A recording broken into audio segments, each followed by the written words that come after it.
How to monitor reels in edits. In this video, I'm going to show you how you can monitor and know about the reels. First of all, open the application.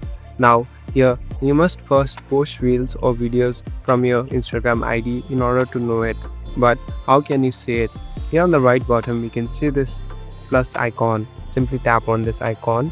So this is the place where it shows about the account status, shares and even likes. So this will tell you if it has reached a certain level or not.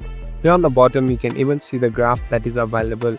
So here you can even see the views and the reels that are posted in your account.